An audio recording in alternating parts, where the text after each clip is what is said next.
আচ্ছা, তোমরা কি জানো ইন্টারনেটের 90%ই থাকে তোমার চোখের আড়ালে? গুগল, ফেসবুক বা ইউটিউব এগুলো আমাদের দেখা ইন্টারনেটের মাত্র এক টুকরো অংশ। তোমরা তো জানো ইন্টারনেটকে মূলত তিন ভাগে ভাগ করা যায়: surface web, deep web and dark web. Dark ওয়েবের আগে আমরা আমাদের চ্যানেলে ভিডিও বানিয়েছি ডার্ক ওয়েব বিষয়ে। তো সেই দুটো ভিডিও যারা যারা দেখোনি তারা তারা প্লিজ নিচের ডেসক্রিপশন বক্সে দেওয়া লিঙ্ক থেকে দেখে নিন। সো আজকে আমরা জানবো এই ডার্ক ওয়েবের মধ্যে থাকা ইন্টারনেটের এমন এক ওয়েবের কথা যা নিয়ে তৈরি হয়েছে শত শত গুজব, রহস্য আর তত্ত্ব। আজকের ভিডিওতে আমরা জানবো মারিয়ানা ওয়েব সম্পর্কে। সো হেই গাইস, আমি বিপ্রসী, তোমরা দেখছো আনন্দ ওয়ার্ল্ড অফিসিয়াল। আনন্দ ওয়ার্ল্ড অফিসিয়াল ব্র্যান্ড নিউ একটা ভিডিওতে তোমাদের সবাইকে স্বাগত।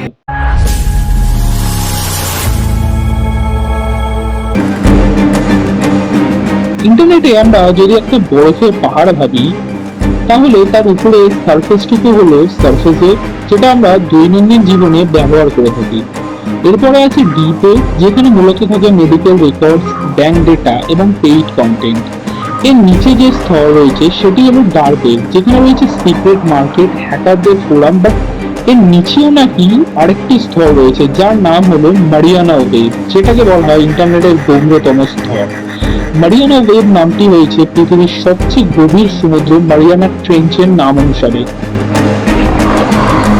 অনেকে বিশ্বাস করেন মারিয়ানা ওয়েব হলো এমন একটা জায়গা যেখানে পৃথিবীর টপ মোস্ট সিক্রেট ডেটা লুকানো রয়েছে, যেমন সিক্রেট রিসার্চ, প্রাচীন জ্ঞানের ডেটাবেস, এমনকি এআই দ্বারা নিয়ন্ত্রিত ইন্টারনেটের বিভিন্ন বিকল্প সংস্করণ এখানে লুকিয়ে রাখা হয়েছে।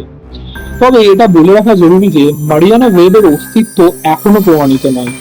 এ বিষয়ে যেটুকুনি আলোচনা হয় তার বেশিরভাগটাই থিওরি অ্যান্ড কনস্পিরেসি বেসড। কেউ কেউ বলে সেখানে প্রবেশ করতে কোয়ান্টাম কম্পিউটার লাগে, আবার কেউ কেউ এই মারিয়ানা ওয়েবের তথ্যটাকেই গুজব বলে উড়িয়ে দেয়। অনুমান অনুযায়ী মারিয়ানা ওয়েবে যে বিষয়গুলো থাকতে পারে তা হলো প্রাচীন সভ্যতার হারিয়ে যাওয়া ইতিহাস, গভর্নমেন্টের আল্ট্রা সিক্রেট নথি, ভিনগ্রহবাসীদের সংক্রান্ত তথ্য, নিউরাল নেটওয়ার্ক চালিত ইন্টারনেট সিস্টেম। কিছু কিছু সূত্রের মতে মারিয়ানা ওয়েবে এমন সব প্রোগ্রাম আছে যা নিজে নিজে শিখে ও সিদ্ধান্ত নিতে পারে। এটি একটি এআই হিসেবে কাজ করে এবং এটা অনেকেই বিশ্বাস করে, কারণ মারিয়ানা ওয়েব নিয়ে কোনো ট্রাস্টফুল এভিডেন্স নেই। তবে ইমাজিনেশন আছে অনেক। হ্যাকারদের ফোরাম থেকে বলে কেউ কেউ সেখানে ঢোকার চেষ্টা করেছে, আবার কেউ বলে এটা আসলে একটা মিথ। শেষ কথা হলো মারিয়ানা ওয়েব হয়তো বাস্তব, আবার হয়তো শুধুই মিথ, কিন্তু এটা আমাদের শেখায় ইন্টারনেট মানে কেবল ব্রাউজার বা অ্যাপ নয়। এর গভীরে লুকিয়ে আছে এমন সব স্তর যা আমাদের কল্পনারও বাইরে। তো যারা যারা ভিডিওটা দেখছেন তোমাদের কি কার কি মতামত রয়েছে এই মারিয়ানা ওয়েব সম্পর্কে সেটা প্লিজ আমাদের ডেসক্রিপশন বক্সে লিখে জানাতে পারো না। আজকের ভিডিওটা এই পর্যন্তই। ভিডিওটা ভালো লাগলে একটা লাইক করে, কমেন্ট করে, খুব পরিমাণে শেয়ার করো। দেখা হচ্ছে পরে কোনো ভিডিও নিয়ে। Bye bye, see you soon.